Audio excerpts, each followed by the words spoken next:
Despite everything, the crowds were pleased to have him back.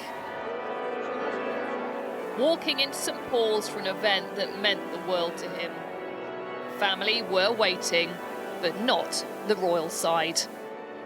Instead, Princess Diana's brother and sister wanting to share this moment with him as he marked 10 years since he launched his Invictus Games with a reflection on service.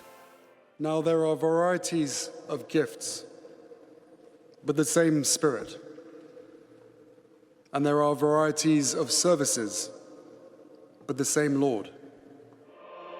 Surrounded by his military family, his wife Meghan wasn't there, and neither was his father. As across London at Buckingham Palace, the other side of the family were instead supporting the king.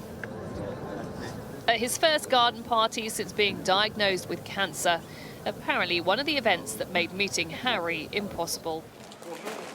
Whatever's going on, the contrast to the support they showed him 10 years ago at the launch could not be more stark.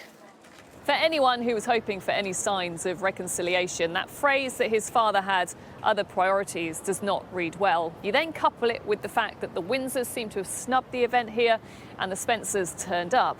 You can't help but be reminded of the tragic family split we saw in the 1990s. Despite all the negative headlines, you can't deny the impact his efforts have had. Thank you, Invictus, for giving me my wife back. Thank you, Invictus, for giving me my life back.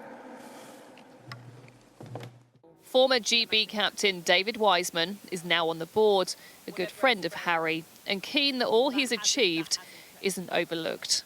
He's a veteran himself. He did 2 combat tours in Afghanistan. He's always said that's really where he sort of felt really at home in the military community. And so obviously this is something, it's a success story for him. It's something he's proud of, and we're proud of him to be involved.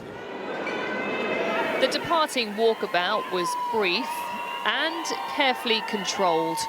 Whoever's at fault and has really stopped the family from meeting, it was now too late. He was gone.